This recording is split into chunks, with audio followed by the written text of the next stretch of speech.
Hello and welcome to Inside the Track. Me and Pete back again to talk more transfers, more activity. This has been a window of many twists and turns. Of course, you've seen the likes of Caicedo and now Lavia joining Chelsea today officially, and everything that's gone up on in the Premier League. But of course, the Premier League is not the only league in the world, and it's not the only league that is busy. Big teams in the Championship trying to get back into England's top division as well are incredibly busy. So Pete is here with me. He's going to join. We're going to talk about some of these clubs. First and foremost, Pete, how are you doing? And how's the window going for yourself? Yeah, all good, Fraser. Thank you. Yeah, it's getting busier now. We're getting to that crunch time with just 2 weeks left now in the window. So a lot of clubs will be frantically trying to get a lot of business done now. We've had a couple of games now in the leagues as well, so they can have time to assess their squads and see what they need and what they want to get rid of as well. So lots of ins and outs, I think, to happen to a number of clubs up and down the country. So yeah, expect a busy final 2 weeks of this window. Yeah, for sure. I think a lot of clubs will be also targeting Championship players as well in the Premier League. We're going to talk about a few of them. Let's start, I think, with Wilfried Gnonto, Pete. I think we have to start here because it's been a rolling story now for the last few weeks. We obviously put out, myself and through Football Insider, about the fact he was unhappy. We were first on that, and it's still unhappy. He's not training with the team. He's excluded. He's on an individual training program. He's not going to games. He's not being part of the squad. Everton waiting, verbal agreement on personal terms and a 5-year deal. He's raging. He wants to leave. Leeds are saying and have released a statement saying we're not selling him. Where do you see this situation ending up, Pete? Because for me, it's Everton are waiting for Leeds to kind of move here, but it doesn't look like they're going to, I don't think. No, Leeds are trying to be strong here and trying to hold the power in this move with Wilfried Gnonto. They obviously come out with that statement, which was a bit of a strange one, really, to come out with, saying that the player was going nowhere. He was staying at Elland Road this summer, despite numerous bids from Everton. I think the highest Everton have got up to is around £19 million for Gnonto. So Leeds, I think, will be holding out for a little bit more than that as well. It's not a great situation for anybody involved. They've got an unhappy player on their books. They're not bringing any funds in either to maybe strengthen the squad elsewhere. And obviously he's training away from the rest of the squad right now with some other players at Leeds United. So yeah, Daniel Farke ideally would like Wilfried Gnonto available to his squad right now as well, because on his day he's one of Leeds' best performers. There's no doubt about that. You would imagine he would be one of the best players in the Championship if he was to remain at Leeds United as well. But I still think there's plenty of time for some movement to happen in this one. Everton's interest hasn't gone away despite Leeds' statement that he wasn't for sale. I think, as previously reported, I think on Football Insider, that if Everton can get close to around £25 million, that might persuade Leeds to do some business, and then they can use that money to strengthen the squad elsewhere as well, because Gnonto's up for the move. Everton want to get the deal done as well. So it's in Leeds' court now to see what they want to do with Wilfried Gnonto. But I don't think it does anybody any good to keep an unhappy player on your books because it could affect the rest of the squad for the rest of the season. Yeah, it's a weird one. I think Leeds also are looking at the £30 million mark themselves, Pete. I think that's where they hold his value. I think you're right, though. If Everton gets that 25 mark, Leeds have a decision to make, don't they, really? Yep. I mean, what is the benefit of keeping him, though? This is the thing. This is the big question. He doesn't want to stay because his international career, he believes, this is Wilfried Gnonto, will be harmed by being in the Championship. Obviously, some big tournaments coming up in the near future as well, some big opportunities to play for his country. So what is the benefit in them keeping him, Pete? Because he's not got a clause. He's not a player with a clause like the Harrisons, who's obviously gone to Everton, or other Arneson, who left Leeds. What do they do? Because he'll just stay in the reserves, won't he? So they're going to have to make a choice. Well, I think looking from the Leeds side of things, they'll be hoping if he does remain a Leeds player past the window, that maybe he can get his head around the fact that he isn't going anywhere until next January at the earliest, and maybe they could reintegrate him into the first team. Because as I said, if they can get a firing Wilfried Gnonto, he could be a key factor for Leeds in the Championship this season. I'd imagine he would score a lot of goals and create a lot of goals in the Championship as well. But yeah, all the speculation has really turned his head. He wants to move. He wants to go to Everton. He wants to get back to the Premier League, as you said, for his own international ambitions and to be playing at the highest level possible. For Leeds, it's a bit of a sideshow, really, with everything that's happened there. There's been so many departures there already this season with these loan exits, exit clauses in the contracts of the players. So Leeds haven't brought a lot of money in for all these departures. They're obviously saving on wages, but they're not getting many transfer fees. Obviously, Wilfried Gnonto is different from a lot of these players because he has no clause. So if he was to be sold, it would be money straight into the kitty as well. So On the lead side of things, I can understand why they don't want to let him to go, because they've seen so many high-profile departures already this summer, with Tyler Adams looking like the latest one on his way to Bournemouth in a £20 million deal as well. So for Leeds, they're sticking to their guns right now. They want their valuation to be met for Willie Gnonto if they are to let him go, and they still think, as I said, plenty of time for this deal to happen as well. And maybe when push comes to shove, Leeds might have to sell the Italian international. Yeah, and they only signed him for £3.8 million as well, so it was a really, really good deal for Leeds, and they'll make a healthy profit. Tyler Adams, you spoke about that, Pete. He's closing in now on a move to Bournemouth. Obviously, he was on his way to Chelsea. Chelsea reneged on that because they wanted to focus on Caicedo. So Tyler Adams was really collateral damage of the whole Caicedo situation. That close now as well to completion, Pete. Yeah, that deal looks like it's all pretty much all agreed. The deal is agreed between the clubs. There was a bit of a difference between the two clubs over that when his clause did expire, but Bournemouth have gone now and met that £20 million exit clause, and Tyler Adams is on his way down to the South Coast for a medical. Obviously, he has been injured this season, but still fully expect him to get through that medical, and a 5-year deal is on the cards down at the Vitality Stadium for the US international as well. So, yeah, as I said, like a lot of these Leeds players, he wants to be playing in the Premier League following their relegation as well. A good move for Bournemouth, a top midfielder for a really reasonable price. He will help fill the void left by Jefferson Lerma's departure to Crystal Palace earlier this summer as well. So, yeah, I think it's a good deal for Bournemouth, and obviously now Leeds can finally put to bed this speculation over Tyler Adams' future, and maybe use that £20 million to help strengthen Daniel Farke's squad in the last 2 weeks of the window. For sure. And just finishing off with Leeds, we'll talk about Luis Sinisterra. Obviously, the 24-year-old is obviously a forward winger, versatile player for Leeds. Very good young player, but he's another player, Pete, that is pushing to leave, isn't he, at this point in time? There's been contractual kind of disputes, let's call it that, between him and Leeds, and my understanding is there's a queue of clubs waiting to try and take him in. He's only 24 years old as well, so a good player. Another one that could leave before the window closes. Yeah, definitely another one that could be on his way out of Elland Road before the window closes. He does have one of these relegation clauses in his contract, unlike Gnonto, so clubs are ready to activate that and try and sign him. Feyenoord, his old club, are very keen to bring him back to the Eredivisie, while there's been interest in France from Nice and also from other clubs around Europe as well. So again, he's training away from the rest of the first team as well. So he's made himself unavailable for that last game against Birmingham City, which just signals that he wants out before they close the transfer window as well. And I think obviously the issue holding this one possibly up is the amount of loans that Leeds have sent out already this summer as well. You're now restricted to 7 international loans as well. So I think Sinisterra, if he was to move out on loan as part of this exit clause, that would take Leeds up to that 7 number. So that's, I think, the hold up on this one. But I do fully expect Luis Sinisterra to depart Elland Road, whether that's on loan or permanent. I think his interested clubs would prefer a loan right now as well. And due to that exit clause, there's nothing Leeds can really do about it. Yeah, and that could be a sticky situation for Leeds, because if they don't fulfill the clause in the contract or the contractual agreement, it's probably going to turn into something a little bit nasty if they don't do that. So they're going to have to be very careful, Pete, on that front. But this isn't just about Leeds, so let's move on to Southampton. Obviously, another team who relegated, already lost James Ward-Prowse to West Ham United. We knew that move was happening for a long time. He has gone, the captain. But as last night I revealed, Everton are in talks with Southampton right now. A £12 million bid on the table. We're just waiting for an update on that as we record this. By the time you're watching this, it could be done. Who knows with this window? But Everton pushing. He wanted to go in January, and Russell Martin actually said in June he expected him to leave this summer. So that's that in July. Sorry, he expected him to leave this summer. So feels like the exit's close now for Che Adams.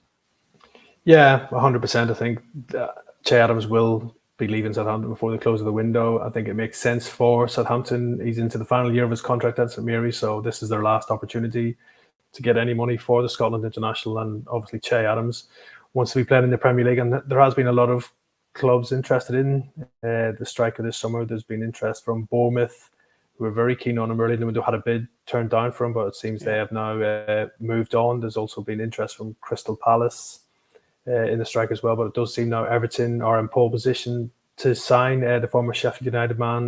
They've made that £12 million bid for Che Adams earlier this week, and they're hopeful now to get the go-ahead to hold talks and have Adams over to Merseyside for a medical as soon as possible. But yeah, I think it makes sense for Southampton right now. They've obviously seen a number of players leave this summer, and Che Adams, just due to his contract situation, as I said, this is their last chance to really cash in on him as well. So yeah, I think for Southampton, it makes sense for him to go, and I think for Everton, he could be a good signing because we know they've been desperately looking to bring in strikers this summer, and Che Adams does have a lot of Premier League experience. Maybe not a regular goal scorer, but there's more than just goals to Che Adams' game. He can lead the line on his own, very strong, and playing that number 9 role as well. So I think he could be a good fit for Sean Dyche's side.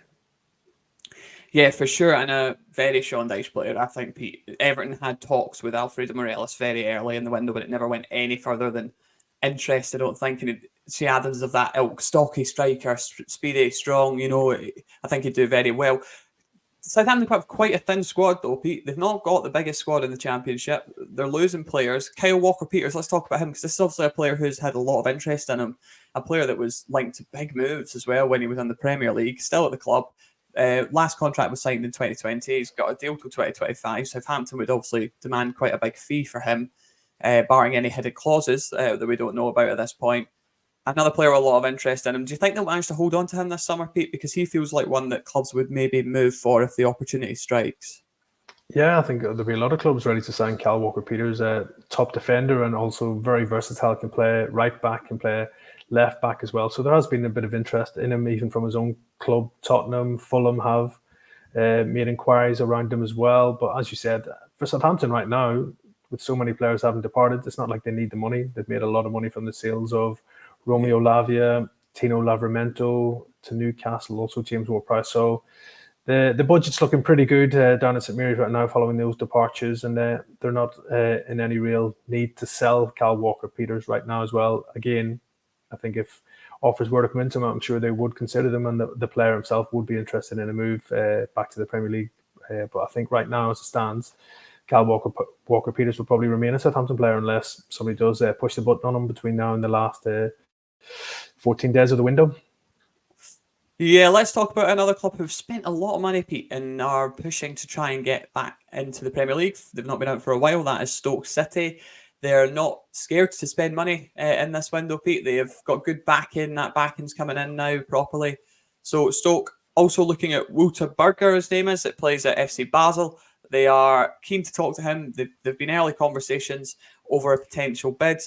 Trying to find this out. So clubs working on that. So potential in that one. They've brought in a number of top players as well. The youngster Jojic as well from Serbia, I believe. Sorry if I'm incorrect off there at the top of my head.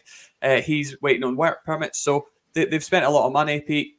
Stoke City looking strong as well. But could you see them having to balance that with some more outgoings, or do you think they're just getting started? It seems that way. Yeah, well, they've made a lot of signings, as you said, Fraser. Over 10 signings for Alex Neil's side, who obviously disappointed last season, a real struggle for Stoke in the Championship last season. So they've made a lot of changes, a lot of personnel. New arrivals have come in. I'd still expect them to be busy in the last couple of weeks of the window. I think they are after potentially a number 10 stroke winger if they can find the right one. As you said, midfielder is also on the agenda. Still interested in signing Josh Onoma, who's a free agent, who obviously spent the second half of last season on loan at Preston, but then left Deepdale at the end of the campaign as well. So Paul Gallagher, who's assistant to Alex Neil, knows all about him from his time at Preston. So Onoma's been in training with the club and has impressed. So they're trying to negotiate a deal if they can right now to take the former Tottenham man on board. And also, I think they could do with maybe a new striker as well. Before the close of the window, they've lost Jacob Brown to Luton Town, who obviously was a key player for Stoke. So maybe money from him, from his departure, could be maybe used for an incoming from Stoke City as well. But yeah, massive turnaround of players at Stoke City this summer. So yeah, as you said, with all these new influx of signings, they might have to balance the books as well with a few players departing as well.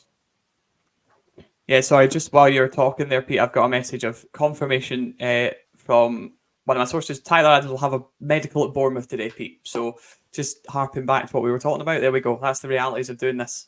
Usually it's Pete's phone going, but there you go. It's me this time. Tyler Adams will have a medical at Bournemouth ahead of that move today. Where else do you see their money being spent in the Championship, Pete? Because we know about the clubs who have come down. They've obviously got the parachute payments and all the things that go with that. A lot of players coming out. But is this a big year for the Championship? Is it going to be a mad end to the window, do you think? Or do you think it's a lot calmer than it? It's been quite busy already. It's been a lot happened. Yeah, it's been quite busy in some. Not a lot of money spent. A lot of the clubs. Obviously, you've got the clubs that have come down. They obviously have the parachute payments and the finances, and have sold some of their bigger players for big fees. The likes of Leicester have sold Harvey Barnes and James Maddison, so they've got money in the bank to go and do some things. I think they will be looking maybe for another striker and wingers before they close the window. So I expect Leicester to be busy. I obviously expect Leeds United to be busy as well if they can get their other transfer business sorted with players out. But they definitely need to add to the squad because it's looking quite thin. Also Middlesbrough, I think now Chuba Akpom's gone. They've got big money from him following his departure to Ajax. So I would expect Michael Carrick will be hoping to get a bit of that money maybe to strengthen his squad as well. But yeah, it looks a wide open Championship to me this season as well. You've obviously got the three promoted clubs who will be amongst the favourites to win or promotion straight back to the Premier League as well. But I think, as you said, Stoke have done a lot of good business. Ipswich, I think, are very ambitious. I still think they'll try and make a few moves between now and the end of the window as well to try and improve their squad for Kieran McKenna, because they probably feel they have a chance of gaining promotion this season with that momentum from last season when they got up from League One as well. And as I said, I think still a lot of clubs do need a lot of business and adding to the squads. There's a lot of surgery needed. So yeah, I'd expect now once Premier League clubs get their squad sorted as well, there'll be a lot of Premier League loans, and that will obviously alert a host of Championship clubs as well that they can maybe sign some of the best young talent from Premier League clubs as well between now and the end of the window. So that'll be an interesting avenue that a lot of clubs will be looking at as well. Just a couple more things. Just watched Scott Wright as well. He was obviously close to a move to Pendix score in Turkey. They never got an agreement over the line. He went out to see the club and it didn't happen. But QPR, Preston, still looking at him as well. So Scott Wright at Rangers is a player that can still come in. Preston had talks earlier in the window, as you know, Pete, and it just didn't kind of go anywhere from that point. But that still is a possibility. So keep an eye on him. Sunderland as well, Pete, huge club. Obviously, the Sunderland fans might be sore at the moment. They're seeing what's happening with their rivals at Newcastle and Champions League football. They're trying to get back to the top division, a club that's got high ambitions, like you've spoken about before. Alex Pritchard and others could leave. Look, they've not got Diallo this year as well. Are Sunderland fans maybe right to be a little bit concerned about this season? Because there is a sense that perhaps last season's brilliance at times was spearheaded by those brilliant players, the likes of Ahmad, who's now not there. Yeah, it's obviously been a worry for Sunderland, especially their start to the season as well. They've lost their opening 2 games and they desperately need to bring in a new striker. Obviously, Ross Stewart is still recovering from his injury, so he's still a massive miss for the club as well. He's their top striker and top goal scorer, so they've managed to keep hold of him. So far this window, there's been a lot of talk that he could potentially be on the move, but it does seem he will be staying at Sunderland unless somebody does make a late move for him. But in the final 2 weeks of the window, they've also managed to keep hold of Jack Clark despite numerous bids from Burnley. Yeah. So that's the positive for Sunderland. But there has been a bit of unrest up on Wearside this summer. Obviously, a lot of the older players have been told they won't be getting new contracts, and that's not gone down too well, I think, within the squad. The likes of Danny Bath, the centre-back, could be on the move before the window closes. Alex Pritchard, as you mentioned there, Fraser, could also move on in the final year of his deal at the Stadium of Light as well. So I think for Sunderland right now, they're obviously got this project of signing players under the age of 24, and I do think they are looking at the foreign market a lot right now as well, with their scouting network, that they do like to sign players from France and Portugal and other places they had. So yeah, I think it's going to be hard for Sunderland this season to repeat what they did last season, getting into the Championship playoffs. But I still think they have money there maybe to go and do a few deals before the end of the window with a midfielder and a striker, definitely the priorities. For sure. We're getting towards the end. 16 days left, Pete, I think it is, until the window closes now. It's starting to it will get frantic. It always does. We always think, it's been mental. It'll calm down. End of the window's never calm. We'll wait and see what happens, especially in the Championship, as teams battle to try and stay up in the division or get into the echelons of the Premier League. Pete, before we finish, I'm going to put you to the test because we are now coming towards the end of the window. So I'm going to get your predictions, if possible. Can you tell me the 3 clubs you think will be back in the Premier League this season? Is it going to be a straight bounce back up, or do you think someone else could sneak in there? Yeah, I think somebody else could sneak in there. I think Leicester will win it. Been very impressed with Coventry so far this season, despite the loss of Hamer and Gyökeres. So I think they'll be Hadji in the mix. Wright looks like a good signing as well for them. Looks lively. If Ellis Sims can find his form as well, I think they could go close again. And I do think Ipswich right now, they've had a good start to the season, and I do expect them to make more signings. I think they could maybe surprise a few people and be right up there for promotion as well. So I'll go for Leicester and Ipswich. I'm going to go for Stoke City. I'm going to put them up there. They've made some good signings, a lot of backing. I think they'll go for it as well. And again, in January, I think they'll go for it as well, Pete, because they want those playoff places. So I'll throw Stoke City in there as well. I think they'll be up there along with the others that you've mentioned. Thanks a lot, Pete. Thanks so much for your time. Always good to chat. Right, we'll be doing this weekly, me and Pete, until the end of the window. Probably after that as well. No rest for the wicked and all that, isn't it? Make sure you hit like and subscribe, and we'll see you in the next one. Cheerio.